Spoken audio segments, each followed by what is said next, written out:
If you find that R is too intimidating to use at the command line and to go through the process of editing that script file, which I would suggest doing from a template rather than from scratch, then you can use the program Jamovi, because Jamovi is actually using R behind this graphic user interface. Now, basic Jamovi can't do meta-analysis, but because like R it's extensible and you can add modules and lots of different functions and libraries to it, you can add them using this modules button. If we go here, you can manage the installed modules, so I can look at what modules are available. I can go down and I'm looking for a module that does meta-analysis. This one does meta-analysis using Metafor instead of Meta itself. So this is a slightly different meta-analysis package within R. So once I clicked on that, it added this extra button here called Major. What I can then do is load my meta-analysis data, and then I can start doing an analysis. There is one thing that's a slight issue with this data to start with, which is this has been recorded as a nominal and it should be a continuous variable. If I try doing things treating it as a nominal variable where it's expecting characters, so those numbers that you see there, they look like numbers but they're being treated as characters, this will cause problems when I try to do the meta-analysis in R, because it's looking as a factor and different levels and words and things. So I need to change those to both being continuous functions first. So once that's done, I can close that. So I've now got my data set and I know it's in the right format. So I can go to Major and I'm doing a meta-analysis which compares the mean differences between two different groups. So I click on that.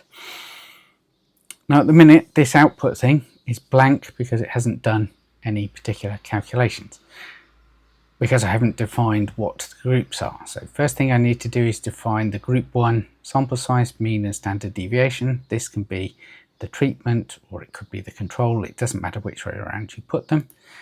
Now, group sample size NE, the mean is ME, and the standard deviation is SE. For the second group, I've got NC, I've got MC, and I've got SC. I haven't got a moderator, which is a particular value to add, and I'm going to put author in the study label. I've now defined all the things that you need for creating the particular analysis, and it's given me an estimate of the effect size. So this one is 0.311, which we'll remember is the effect size that I got from SPSS when I was using Cohen's D.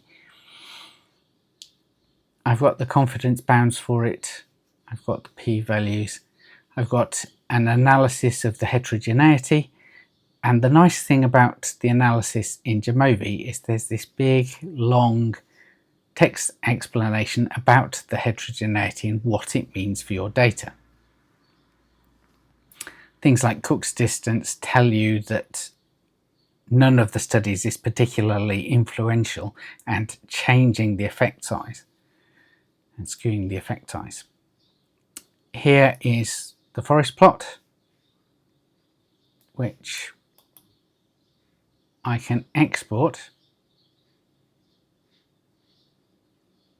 or copy. Probably it's best to do a copy of this, because if I do an export, the only format it allows is, well, two formats, HTML and PDF. PDFs are not a great format to export an image. The nice other thing that you've got here is a publication bias assessment. So this adds some extra details to working out if there's a problem with the publication bias. And then you've got the funnel plot. So again, most of the papers sit within the white triangle. You have Shahin, which is the unusually low ones, and you have Vas and Theretha Teles, which are the two unusually high ones. And you've done a complete meta-analysis. If you want to, you can add other options. So you can show likelihood plots and diagnostics. So the likelihood plot goes like that. So that's the likelihoods that come out of all the different studies. So this one's Shahin, this is Teles and Vas. So their likelihoods don't really overlap very much with all the rest. So the main body of the data sits around this 0. So most of the studies overlap in around the 0 outcome. And influence diagnostics, so this is the Cook's distances. This tells you how strongly certain studies contribute to the calculated limits and the calculated effect size. That means that Theretha Teles, Vas and Shahin all contribute very strongly to that one, and all the others have practically no contribution whatsoever. It's almost completely defined by those, but not so unusual.